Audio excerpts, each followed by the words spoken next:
Last 6 month मतलब अक्टूबर 24 से मार्च 25 तक निफ्टी में ऑलमोस्ट 4000 पॉइंट्स का फॉल हुआ है, मतलब ऑलमोस्ट 15% का फॉल। एंड इसका मेन रीज़न है एफआईआई का सेलिंग।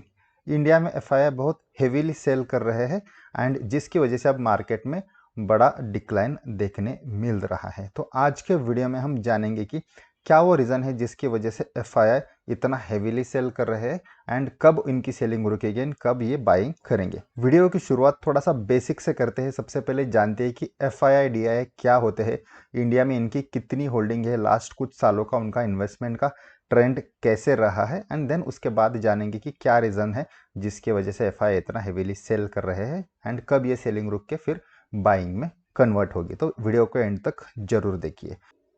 सो एफआईआई का मीनिंग होता है foreign institutional investor, FII. Similarly DII का मीनिंग होता है डोमेस्टिक इंस्टीट्यूशनल इन्वेस्टर। तो जैसे नाम है, ये इंस्टीट्यूशनल इन्वेस्टर्स होते हैं। एफआईआई जो होते हैं वो इंटरनेशनल एंटिटीज होती है, like mutual fund, bank and insurance companies. Similarly DII होती है domestic entities like mutual fund, bank, insurance companies. तो आपको लगेगा ये दोनों तो सेम है, बस दोनों में फर्क इतना है कि जो एफआईआई होते हैं वो इंडिया की कंपनीज नहीं होते, इंडिया के अलावा बाकी कंट्रीज की कंपनीज होती है, बट वो इंडिया में इन्वेस्ट करती है। और जो कंपनीज इंडिया की है, मतलब इंडिया के म्यूचुअल फंड, इंडिया के बैंक एंड इंडिया की इंश्योरेंस कंपनी है जो इंडिया के मार्केट में इन्वेस्ट करती है, तो हम उन्हें बोलते हैं डोमेस्टिक इंस्टीट्यूशनल इन्वेस्टर। एंड जो बाहर की कंपनीज है, मतलब बाहर के म्यूचुअल फंड, बाहर की बैंक्स एंड बाहर के इंश्योरेंस कंपनीज, उन्हें हम बोलते हैं फॉरेन इंस्टीट्यूशनल इन्वेस्टर्स। तो ये बेसिकली फ़र्क है एफआईआई एंड डीआईआई में। तो आई होप आपको क्लियर हुआ होगा कि एफआईआई मतलब कौन होते हैं एंड डीआईआई मतलब कौन होते हैं। अब जानते हैं कि एफआईआई की इंडिया में कितनी होल्डिंग है। तो यूजुअली एफआईआई इक्विटी मार्केट में ज़्यादातर इन्वेस्ट करते हैं। सिमिलरली डेट मार्केट एंड कुछ अदर फाइनेंशियल इंस्ट्रूमेंट्स में भी उनका होल्डिंग होता है। तो कुल मिला के एफआईआई का इंडिया का इन्वेस्टमेंट का वैल्यू है 70 to 100 लाख करोड़ का। ये अप्रोक्सीमेट वैल्यू है, मेरे पास एग्जैक्ट नंबर नहीं है, बट कुछ डेटा सोर्सेज से मैंने ये नंबर निकाला है। कुछ समय के लिए हम इसे 100 लाख करोड़ का वैल्यू पकड़ते हैं एंड देखते हैं कि लास्ट कुछ सालों में इनका इन्वेस्टमेंट का ट्रेंड कैसे रहा है। तो लास्ट 10 साल का अगर हम ट्रेंड देखेंगे, आपके सामने यहाँ एफआईआई एंड डीआईआई का डेटा है। तो अभी 2025 में ऑलमोस्ट 1,61,000 करोड़ का सेलिंग एफआईआई ने इंडिया में किया है। लास्ट ईयर तो ऑलमोस्ट हाईएस्ट सेलिंग हुआ है उनका, लगभग 3 लाख करोड़ का। उसके पहले 2023 में भी एक माइनर सेलिंग हुआ है 16,000 का, एंड देन 2022 में भी एक सिग्निफिकेंट सेलिंग हमें देखने मिला था 2,78,000 का, और 2021 में 92,000 का। तो लास्ट 4 साल हम देखेंगे तो हेवीली एफआईआई सेल कर रहा है, और इस साल भी जस्ट 3 महीने में हमने देखा कि लगभग 1,61,000 करोड़ का सेलिंग एफआईआई ने किया है। सिर्फ 2020 में उन्होंने बाइंग किया था, वो भी साल के एंड में। एंड ऑन अदर हैंड अगर डीआईआई का हम देखेंगे तो डीआईआई हेवीली बाय कर रहा है, मतलब जितना एफआईआई सेल कर रहे हैं उससे ज़्यादा ही डीआईआई का बाइंग हो रहा है। तो डीआईआई का इंडियन मार्केट पर बुलिश व्यू है फिलहाल, बट एफआईआई इंडियन मार्केट से थोड़ा सा पैसा निकालने की कोशिश कर रही है। बट हमें देखने के लिए वैल्यूज बड़े दिख रहे हैं। ये सबका अगर टोटल हम करेंगे तो लगभग आएगा 8,50,000 करोड़ का, और उनका इन्वेस्टमेंट इंडिया में कितना है, लगभग 100 लाख करोड़ का। तो टोटल इन्वेस्टमेंट का एक 8 to 9% एफआईआई ने सेलिंग किया है। तो ठीक है, वैल्यू तो सिग्निफिकेंट है, बट इससे बहुत डरने की बात नहीं है। मतलब लेस देन 10% ही उन्होंने सेल किया है, मोर देन 90% होल्डिंग उनका इंडिया में अभी भी बरकरार है।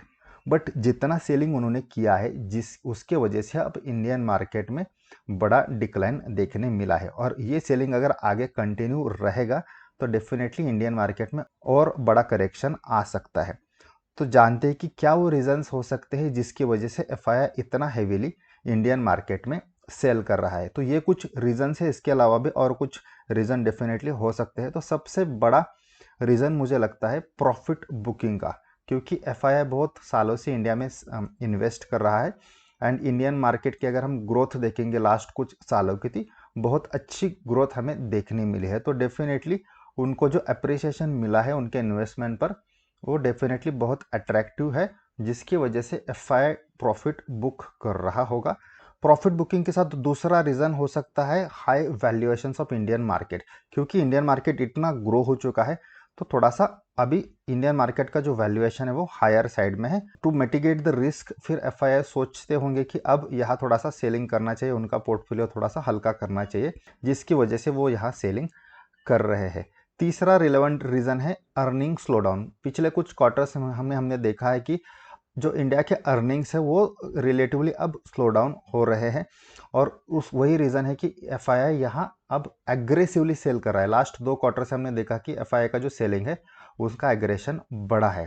अर्निंग एक इम्पॉर्टेंट फैक्टर होता है जिसके बेसिस पर एफआईआई का बाइंग का एंड सेलिंग का डिसीजन बनता है, और पिछले कुछ क्वार्टर्स का जो अर्निंग का डिक्लाइन है ये थोड़ा सा चिंताजनक है, जिसकी वजह से एफआईआई का सेलिंग का एग्रेशन और बढ़ा है। नेक्स्ट सेलिंग का जो रीज़न हो सकता है वो है रुपीज़ का डिप्रिसिएशन।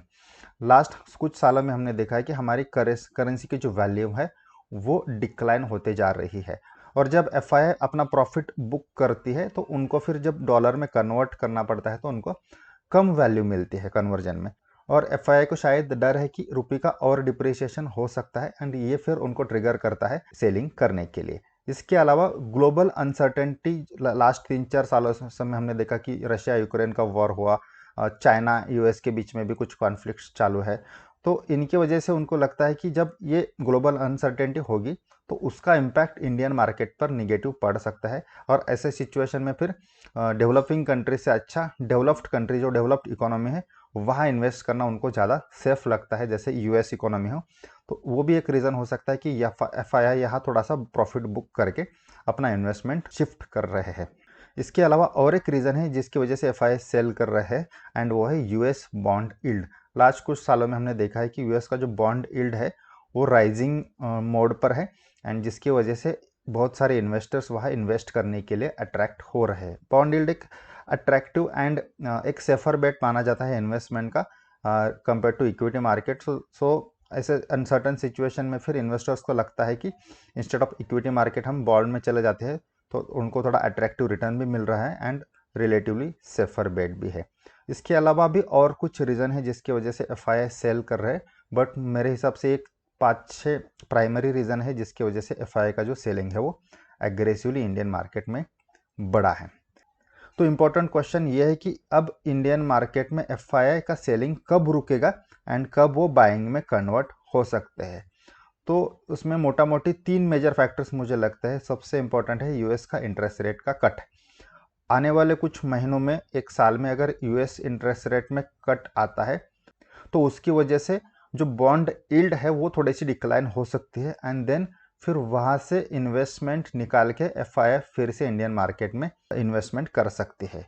दूसरा एक इम्पॉर्टेंट रीज़न है कि इंडियन मार्केट में अगर करेक्शन आता है, ऑलरेडी रिसेंटली करेक्ट हुआ है, बट और बड़ा करेक्शन आता है तो हमारे जो वैल्यूएशंस है वो थोड़े से अट्रैक्टिव बन सकते हैं, एंड फिर लोअर वैल्यूएशन पर एफआईआई इन्वेस्ट करना प्रीफर करेगी।